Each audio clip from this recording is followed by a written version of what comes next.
नमो सिद्धाणं नमो आयर्याणं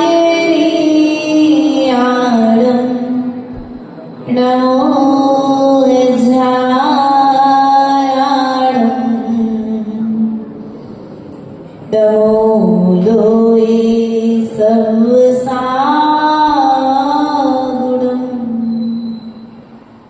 वन्दितु सर्वसिद्धे द्रोमचर्मणोपवङ्गै पथे भोक्ष्यामि समये पाहुण मेणमो स्वर्गेवले बडिदम् गुरुः पान्तिनो नित्यम् ज्ञानदर्शननायिका चारित्राणवलम्बीर मोक्षमार्गे उपदेशिका मेरे पवित्र मन में गुरुदेव आओ मैं शास्त्र वाचन करूं प्रतिभा जगाओ अहंति भासित सभी श्रुत देवताओ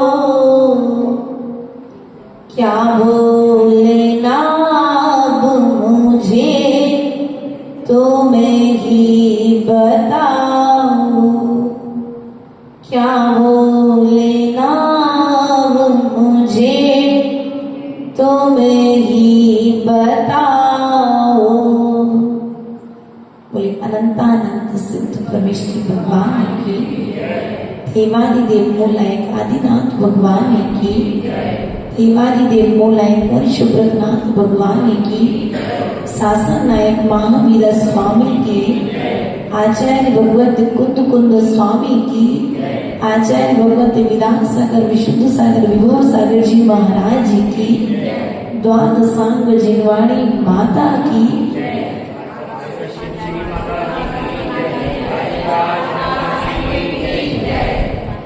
प्रिय आत्मा आचार्य भगवंत कुंद स्वामी ने पूर्व की कारिका के माध्यम से कहा था कि अनारे को अनारे की भाषा में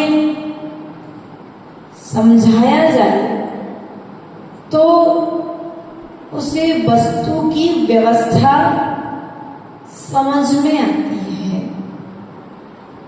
हम सभी आर्य खंड में रहते हैं। कौन से खंड में अपन सभी? आर्य खंड में। और आर्य खंड से बाहर रहने वाले जीवों के लिए अनार्य कहा है। क्या कहा है? एक तो अनार्य और एक अनाड़ी। अनाड़ी अर्थात दुष्ट प्राणी जो एक बात को एक बार में ना सुन करके जिद पूर्वक जो कुआचरण करता है उसे अनाड़ी कहते हैं। और भारत अर्थात आर्य खंड को छोड़ करके जो अन्य खंडों में विचरण करते हैं उन्हें अनार्य कहा गया है। अब आचार्य भगवंत के समोषण में बहुत सारे जीव एक साथ में पहुंचे। ये हमें बात समझ में आ रही? भगवान महावीर स्वामी के समोसण में बहुत से जीव एक साथ पहुंचे। क्रंच गति के जीव भी पहुंचे, देव गति के जीव भी पहुंचे और मनुष्य गति के जीव पहुंचे। समोसण में मात्र 3 गतियों के जीव ही जा सकते हैं। चौथे गति अर्थात नरक गति का जीव समोसण में जा नहीं सकता। मात्र जितने समय भगवान की दिव्य ध्वनि खिलती है या भगवान के कल्याणकों के समय में जन्म कल्याणक आदि जब होते हैं, उतने समय के लिए ऐसा बताते हैं क्षण मात्र के लिए नरकों में शांति का अनुभव करते हैं नारकी जी। आचार्य भगवंत ने यही कहा है कि वस्तु के स्वरूप को जानना है तो आप नारकी नहीं है, आप मनुष्य हैं। क्या आप मनुष्य हैं? और मनुष्यों के लिए तीर्थंकर भगवान की देशना समझना आसान है। क्यों आसान है? क्योंकि उनके पास में श्रुत ज्ञान है। क्या है आपके पास में? मति ज्ञान, श्रुत ज्ञान और अवधि ज्ञान और मना पर्याय ज्ञान। ये 4 ज्ञान यदि आपके पास में है और 2 ज्ञान ना भी रहे, मूल में मात्र मति और श्रुत ज्ञान यदि आपको परफेक्ट हो जाए, ध्यान रखना आचार्य भगवंत यहाँ पर आज श्रुत ज्ञान का कथन करने जा रहे हैं। श्रुत ज्ञान और श्रुत केवली की पहचान बताने जा रहे हैं कारिका नंबर 9 और 10 के माध्यम से। अर्थात आचार्य भगवत कहते हैं बिना श्रुत के द्वारा यह व्यक्ति कोई भी कार्य नहीं करता है। हो रहा है क्या? बिना श्रुत ज्ञान के इस संसार में रहने वाला प्रत्येक प्राणी, प्रत्येक क्रिया श्रुत ज्ञान पूर्वक कर रहा है। तो क्या उस श्रुत ज्ञानी के लिए श्रुत केवली कह दिया जाए? आत्मा का ज्ञान श्रुत ज्ञानी को होता है, लेकिन आत्मा का अनुभव मात्र श्रुत केवली को होता है। किसको होता है? श्रुत केवली अनुभव की अभी हम पुरुषार्थ कर रहे हैं उस आत्मा तक पहुंचने का, लेकिन अभी हमें क्लियर नहीं हुई है अभी अनुभव। आचार्य भगवंत कुंद स्वामी ने प्रथम कारिका में कह दिया श्रुत केवली भड़िदम। क्या कहा है? वंदितु सर्व सिद्धि द्रौमजल मनोभवम गरी पत्तम बोच्छामि समय पाहुण मिड़मो सोय केवली भड़िदम। अर्थात जो श्रुत केवलियों ने कहा है वह मैं कह रहा हूं। अर्थात इससे जानता हो जो श्रुत केवली अवस्था है वह 6वें गुण स्थान तक, 6वें गुण स्थान के बाद श्रुत केवली की अवस्था का प्रारंभ करता है। जो केवल ज्ञान तक ले जाने वाला ज्ञान होता है वह श्रुत ज्ञान को करता है। इसलिए प्रिय बंधुओं, जिन्होंने अपने आप को 4th गुण स्थान में ही श्रुत केवली मान लिया, आत्मा का अनुभव करने वाला मान लिया, ऐसे जीव तीव्र मिथ्या दृष्टि रहे हैं, क्योंकि वे आगम का लोभ कर रहे हैं, आगम की आज्ञा का उल्लंघन कर रहे हैं। इसलिए प्रिय बंधुओं, पंचम काल में श्रुत ज्ञानी जीव तो हैं, लेकिन श्रुत केवली नहीं है। इसलिए अपने ज्ञान का अनुभव करो। अब श्रुत केवलीपना प्रकट कैसे होगा? प्रश्न ये उठता है मिनी। बेटा श्रुत ज्ञान तो तुम्हारे पास में बहुत अच्छा है, लेकिन अब श्रुत केवली जो अवस्था है वह अवस्था प्रकट कैसे होगी? तो आचार्य मगन कहते हैं वह अवस्था श्रुत ज्ञानी की विनय से प्रकट होगी। किसकी विनय से प्रकट होगी? श्रुत ज्ञान की विनय से श्रुत केवली अवस्था की प्राप्ति होगी। श्रुत की विनय से श्रुत केवली अवस्था की प्राप्ति होगी, अर्थात अपने ज्ञान का उपयोग शुभ उपयोग करोगे तो श्रुत केवली अवस्था प्रकट हो जाएगी। अपने ज्ञान को यदि अशुभ में लगाए रहोगे तो श्रुत केवली नहीं हो पाओगे। भैया श्रुत केवली होना है ना, तो अपने ज्ञान को विषयों से हटा दो, अपने ज्ञान को विकारों की ओर से हटा दो।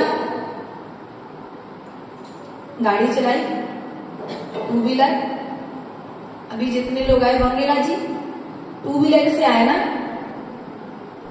आंखों से आप सामने का दृश्य देख रहे थे, लेकिन पीछे का दृश्य देखने के लिए आपने क्या किया? एक दर्पण, साइड ग्लास। क्यों लगाया साइड ग्लास? आपको आंखों से प्रॉपर दिखाई दे रहा था ना, लेकिन फिर भी साइड ग्लास की आवश्यकता क्यों पड़ी? जिससे कोई दुर्घटना घटित ना हो जाए। उसी प्रकार से आचार्य भगवान कहते हैं श्रुति ज्ञान तो तुम्हारे पास में है, लेकिन श्रुति ज्ञान के साथ में यदि समय सार का साइड ग्लास लगा लोगे तो दुर्घटना से घटित होकर के बच जाओगे। दुर्घटना से यदि बचना है, अपने ज्ञान को अशुभ होने से बचाना है, तो स्वाध्याय का श्रुत का सहारा लेना पड़ेगा। श्रुत का सहारा लिए बिना तुमसे श्रुत केवली पर्याय को प्राप्त नहीं हो सकते हो। प्रिय बंधु, प्रयास और पुरुषार्थ करो। इन आंखों से तुम पास के दृश्य को देखते हो, दर्पण के माध्यम से पीछे के दृश्य को देखते हो, और दूरबीन के माध्यम से और दूर वाले दृश्य को देख लेते हो। एक तो भूत दिखा रहा है पीछे जो निकल चुका है, आंखें तुम्हें वर्तमान दिखा रही हैं, और दूरबीन का सहारा लेकर के तुम दूर की वस्तु अर्थात अपना भविष्य देखना। इस श्रुत ज्ञान में तीनों ताकत है। यदि आप इस श्रुत ज्ञान का उपयोग मात्र शुभ कर लो, योग, संयोग और वियोग। क्या? योग, संयोग और वियोग। दुख कहां पर होता है?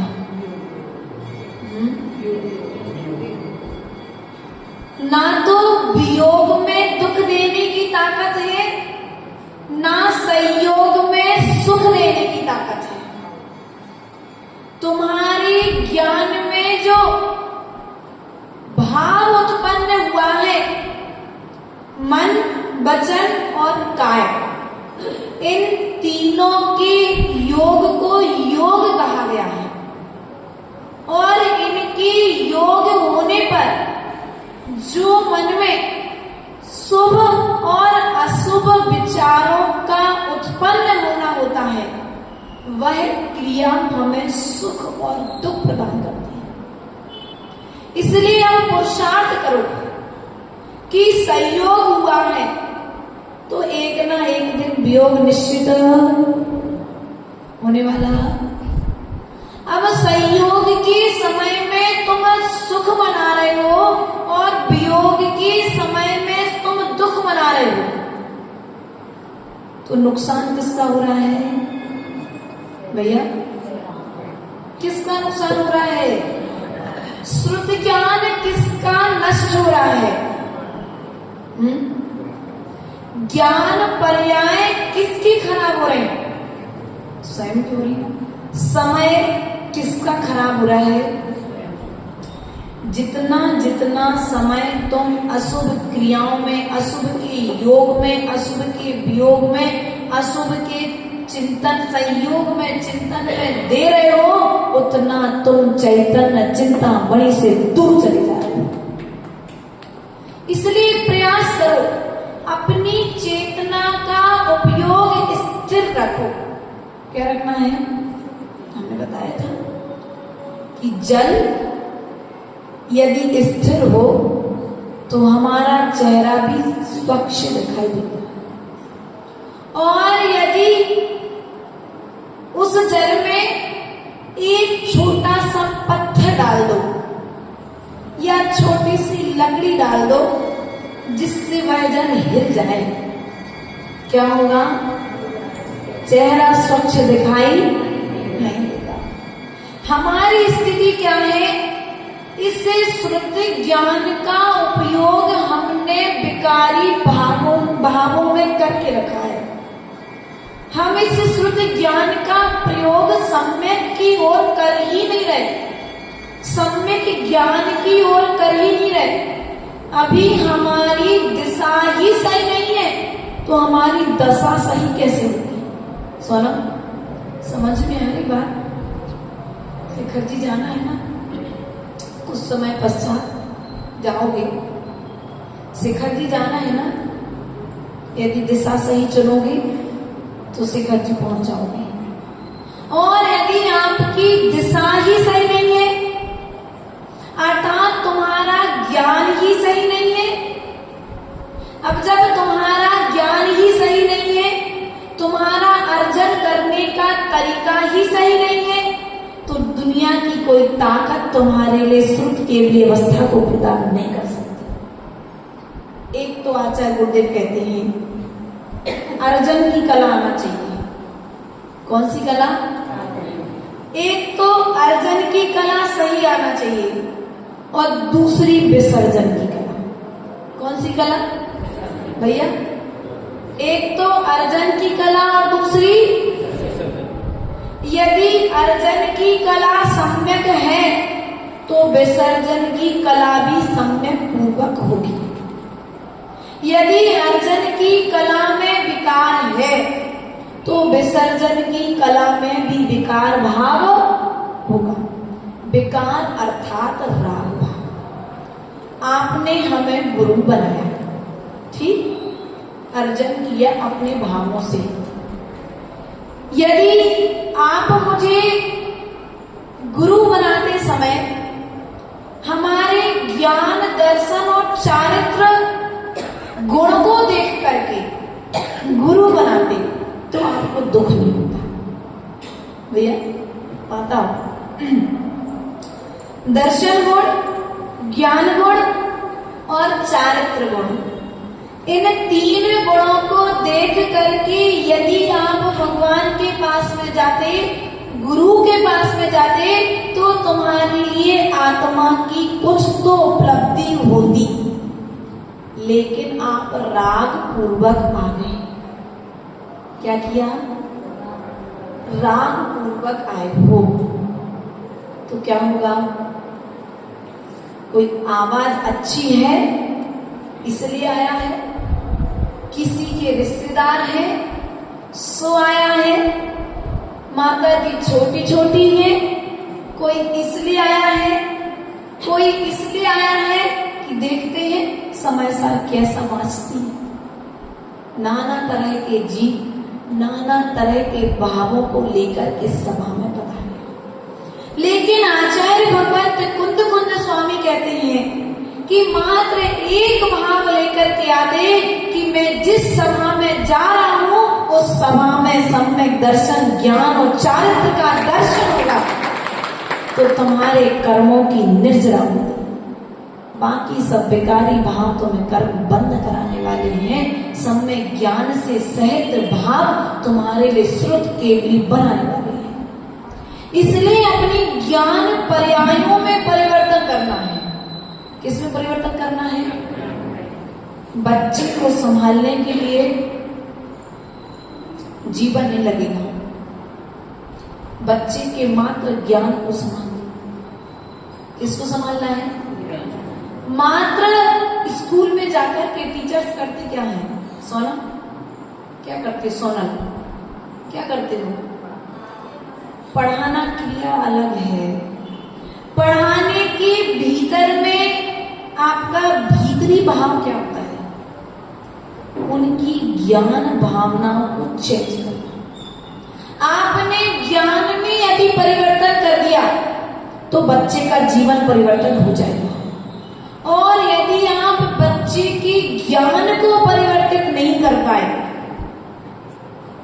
तो आप उस बच्चे का भविष्य नहीं बना सकते, क्योंकि वो जिस भावनाओं के साथ जी रहा है वह उन्हीं भावनाओं के साथ जीवन जीता रहेगा और एक ना एक दिन अपने जीवन को समाप्त कर जाए। हमें किन किन भावों का अर्जन करना है, किन किन भावों से मेरी कर्म की निर्जरा होगी। आप मेले में जाते हो ना भैया, हमें बंगेला जी, मेले में जाते हो ना, क्या करते हो? मेले में जितनी वस्तुएं मिलती हैं सबको उठा करके घर लेकर के आते क्या माधव? दुकान पर बहुत सारी साड़ियां रखी हैं तो सभी तरह की साड़ियां अपने घर लेकर के आते क्या? नहीं आती ना। वही वस्तु घर पर लेकर के आते हो जो आपको योग्य लगती है। अर्जन करते समय आप विचार, यदि कपड़ा तन को ढकने के लिए लिया है तो ठीक है। अगर वही कपड़ा अच्छा दिखने के लिए लिया है तो कर्म बंध का कार्य क्या? यदि आप मार्केट में जाने के बाद, मेला में जाने के बाद में सामग्री लेकर के आए हो, भैया घर का स्थान खाली है, थोड़ा व्यवस्थित दिखना चाहिए, तो उस स्थान को भरने के लिए लाए हो तो ठीक है। लेकिन यदि वह स्थान सुंदर दिखेगा इस अपेक्षा से लेकर के आए हो तो वस्तु का अर्जन करते हुए राग भाव के साथ में लिया है और राग भाव तुम्हारे लिए कर्म बंध का कारण। क्योंकि जो वस्तु आज सुंदर दिख रही है भैया माता, जो वस्तु आज सुंदर दिख रही है कल वह उससे भी सुंदर वस्तु जब मार्केट में आएगी तो उस वस्तु की उपयोगिता समाप्त हो जाएगी कि नहीं हो जाएगी? इसलिए ऐसी वस्तु लेकर के आओ कि फिर दोबारा फिर लेने ना जाना पड़े। उसी प्रकार आचार्य भगवान कहते हैं एक बार अपने भावों को इतना शुद्ध कर लो, मति ज्ञान श्रुत ज्ञान को इतना शुद्ध कर लो कि वह श्रुत ज्ञान सीधा तुम्हें श्रुत केवली बना दे, बीच का कोई कारण। प्रिय बंधुओं, विचार करना है, क्योंकि हमारा विचार ही हमें केवली बनाएगा और हमारा विचार ही हमें संसार में डालेगा। हमारा भाव कौन सा भाव? राग भाव कि वैराग्य भाव? भगवान की प्रतिमा को राग के साथ देख रहे हो तो मंदिर में आकर के भी कर्म का बंध कर रहे हो। हाँ आदा मंजू, धोखे में मत रहना। तुमने मंदिर में जिनेंद्र भगवान की प्रतिमा रख दी ना, तो अब यह भाव भी जिस प्रकार से प्रतिमा का विसर्जन किया अर्थात त्याग कर दिया उस संपत्ति का, उसी प्रकार से त्याग भाव के साथ में, त्याग सामग्री के साथ में त्याग भाव का भी त्याग कर देना तो कर्म की निर्जरा होगी। और त्याग भाव का यदि त्याग नहीं कर पाए तो जब जब प्रतिमा को देखोगे तो भीतर में राग उत्पन्न होगा, ये प्रतिमा तो मेरे कर्म का बंध किसको हो रहा है? बोलो तो। जीव में कर्म बंध करने की ताकत भी है और कर्म निर्जरा करने की ताकत भी है। वस्तु एक ही है। वस्तु अब चाहो तो मोक्ष का साधन बनाओ, और चाहो तो संसार का साधन। भगवान की प्रतिमा अनंत अनंत जीवों के लिए कर्म निर्जरा का साधन बनी, और प्रतिमा को देखते देखते जीवों ने ध्यान किया और स्वयं प्रतिमा आसन में स्थिर होकर के सिद्धालय चले गए। और एक जीव प्रतिमा को देख रहा है और राग भाव भीतर में भर करके चल रहा है और वह नरक जा रहा है। अरे कहा था जिनवाणी में तो, जो एक बार जीवन में चावल के बराबर मंदिर और राई के दाने के बराबर प्रतिमा विराजमान करता है, वह निश्चित ही स्वर्ग और मोक्ष जाता है। क्या कहा था जिनवाणी में? बोलो तो, क्या कहा था? जो जीवन में, सुनना ध्यान से सोनल, जो जीवन में चावल के दाने बराबर प्रतिमा और राई के दाने, चावल के दाने के बराबर मंदिर और राई के दाने के बराबर प्रतिमा विराजमान करता है, वह कभी नरक और निगोध की यात्रा नहीं करता। ऐसा लिखा है चरणानी योग की विवक्षा जब पढ़ते हैं। लेकिन समय सार यहाँ पर कह रहा है कि आचरण खूब कर लो, लेकिन आचरण करते करते यदि कसाय भाव का त्याग नहीं किया तो वही आचरण तुम्हारे लिए नरक निगोद और त्रयंश को ले जाने वाला बन जाएगा। जिनेंद्र भगवान की प्रतिमा रखना बुरा नहीं है, जिनालय बनाना बुरा नहीं है, जिनवाणी छपवाना बुरा नहीं है, लेकिन उनके बाद हमारे अहंकार की पूर्ति न हो, उस राग भाव का यदि त्याग नहीं किया तो तुमने सब कुछ किए धरे पर पानी। इसलिए मूल में प्रतिमा विराजमान करो, प्रतिमा विराजमान के साथ साथ में अपने उस राग भाव को त्याग कर दो। तुम्हारे गुण की चर्चा समाज के लोग तो करें, लेकिन तुम मत करना। भैया आपने मंदिर बनाया ना, आपके इस गुण की चर्चा समाज का प्रत्येक श्रावक करे तो आपकी महानता है। लेकिन यदि आप स्वयं आपके गुणों की चर्चा कर रहे हैं तो नीच गोत्र का बंध कर रहे हैं। क्या कर रहे हैं? बात थोड़ी कठिन लग रही क्या? बिल्कुल सब शांत बैठे हैं, समझ में नहीं आ रही? आ रही ना? बहुत अच्छे। हम जहाँ पर गलतियां कर रहे हैं, हम श्रुत केवली क्यों नहीं हुए? हम मात्र एक ही बात पर विचार करते रहे। कल संध्या कालीन बेला से इसी बात पर विचार चल रहा था कि मैं आज तक श्रुत केवली क्यों नहीं हुई।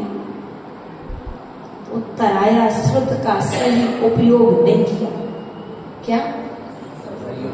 श्रुत का सही उपयोग नहीं किया। हम उपयोगी बनना तो चाहते हैं, लेकिन अपनी ज्ञान पर्यायों का उपयोग शुद्ध नहीं कर रहे, सही तरीके से नहीं कर रहे। हमें अपने ज्ञान को जहां पर लगाना चाहिए वहां पर नहीं लगा रहे, और जहां पर नहीं लगाना चाहिए वहां पर लगा रहे हैं। इसलिए हम आज तक श्रुत केवली नहीं हुए। श्रुत केवली होना है ना, संपूर्ण श्रुत को जानना है ना। जो 14 अंग, 11 अंग और 14 पूर्वों का जो ज्ञाता होता है वह श्रुत केवली होता है। क्या कहा? 14 पूर्व और 11 अंगों का जो ज्ञाता होता है वह श्रुत केवली होता है। और द्वादशांग का पाठी होना है ना, तो जिनवाणी की विनय करना। किसकी विनय करना है? जिनवाणी की विनय करना है। जो कागज में लिखी है उस जिनवाणी विनय भी करना है, और जो जिनवाणी का आचरण कर रहे हैं माताओं, जो जिनवाणी का आचरण कर रही हैं, ऐसे निर्ग्रंथ गुरुओं की भी विनय करना है। यह विनय तुम्हारे लिए श्रुत ज्ञान का कारण बनेगी, वह श्रुत ज्ञान तुम्हें केवल ज्ञान का कण बनेगा। माता जी, हम श्रुत ज्ञान का प्रयोग कैसे करते हैं? बिना श्रुत ज्ञान के तुम कोई भी क्रिया नहीं करते। कपड़े धो रहे ना माता जी, माता कपड़े धो रहे ना, बिना श्रुत ज्ञान के नहीं धो रहे। बिना श्रुत ज्ञान के तुम कपड़े भी नहीं धो सकते हो।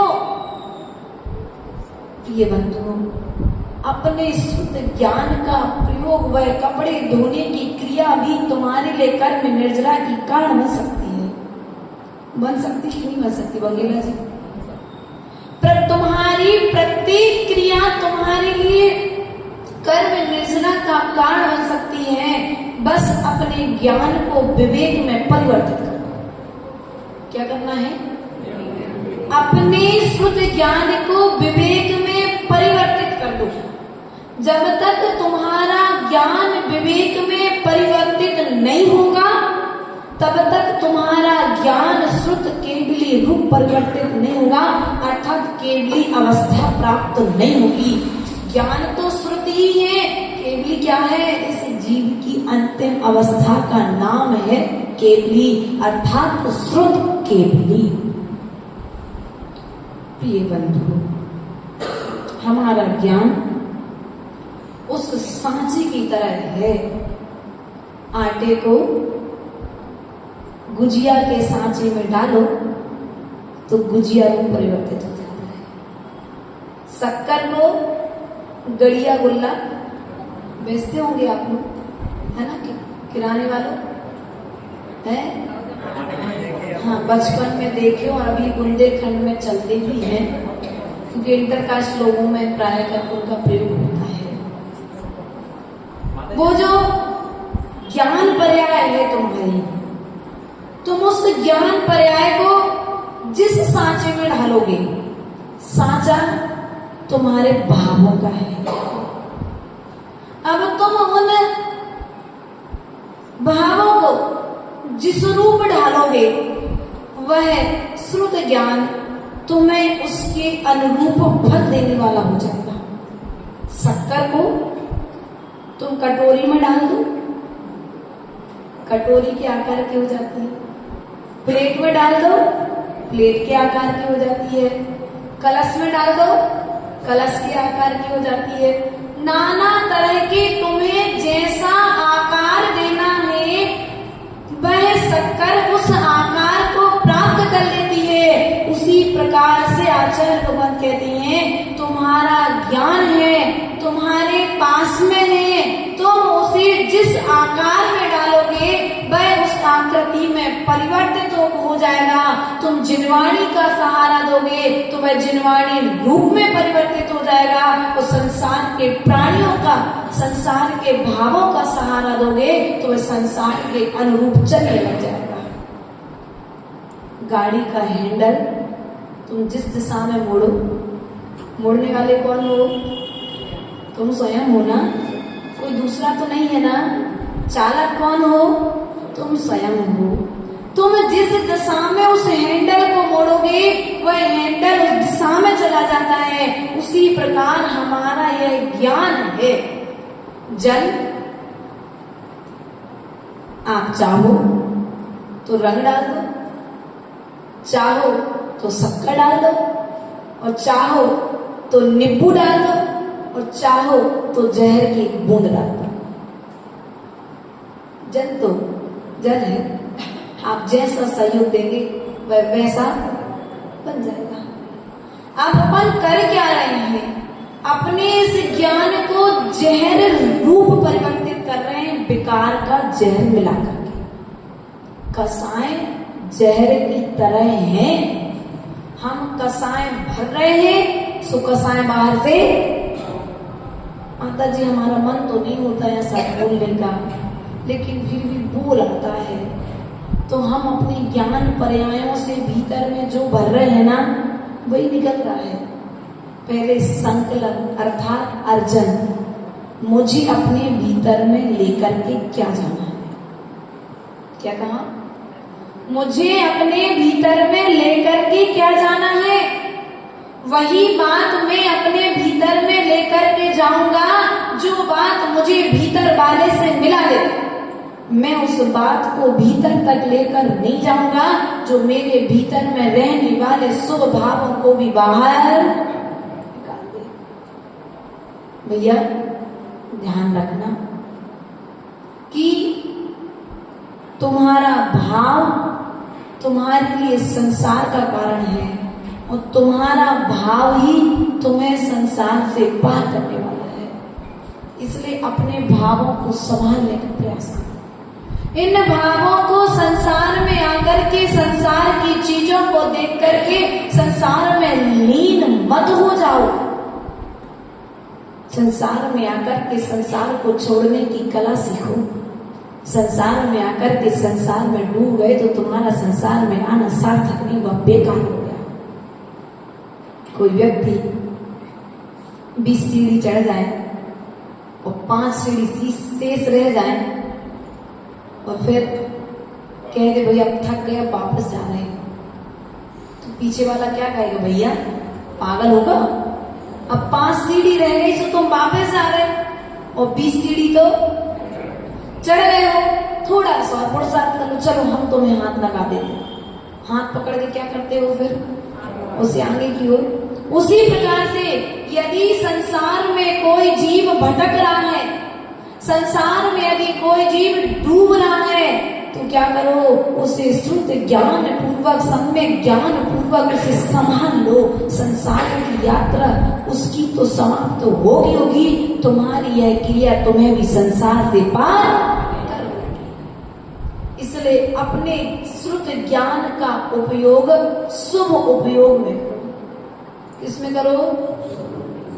शुभ उपयोग में करो। ये माताएं क्या करती हैं? माता रोटी बनाते समय, माता जी अच्छे भाव करने मन नहीं लगता। माता लगता है अच्छे विचारों में ज्यादा समय तक मन। ये जिनवाणी क्या है?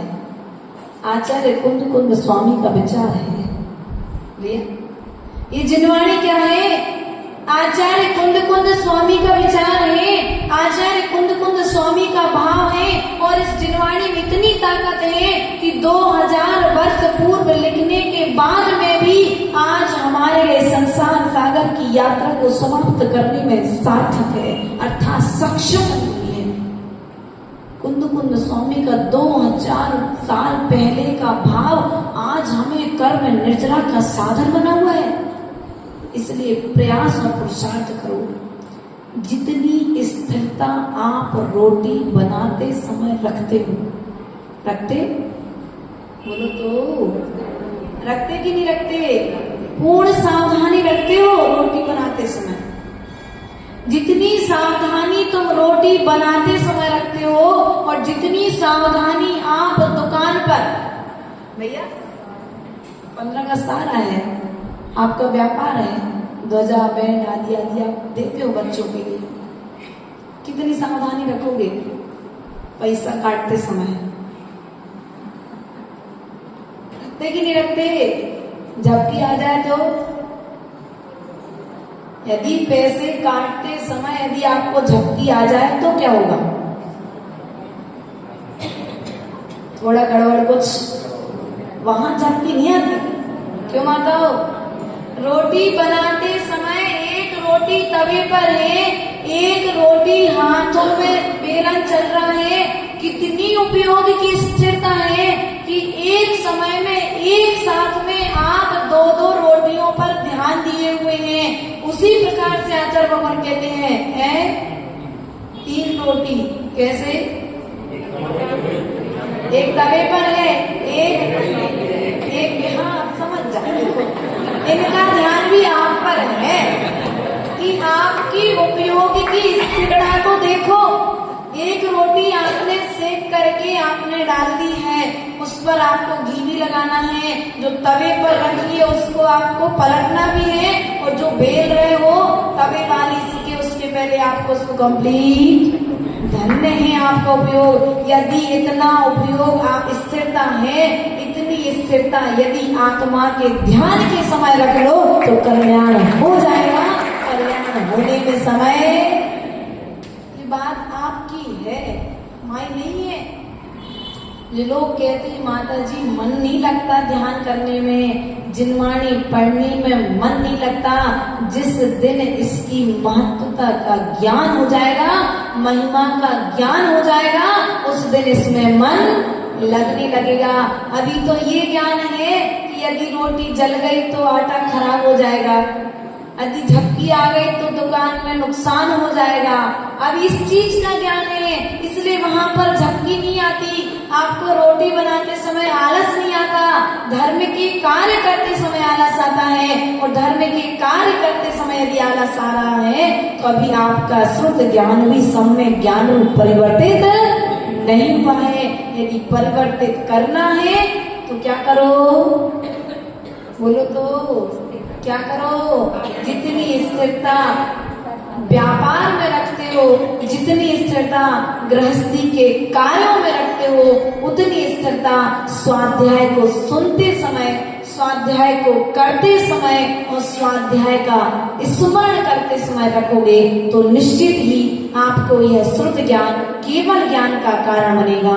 इन्हीं भावों के साथ में बोले परम पूज्य आचार्य गुरुवर स्वर विभव सागर जी महाराज की, अहिंसा में विश्व धर्म की।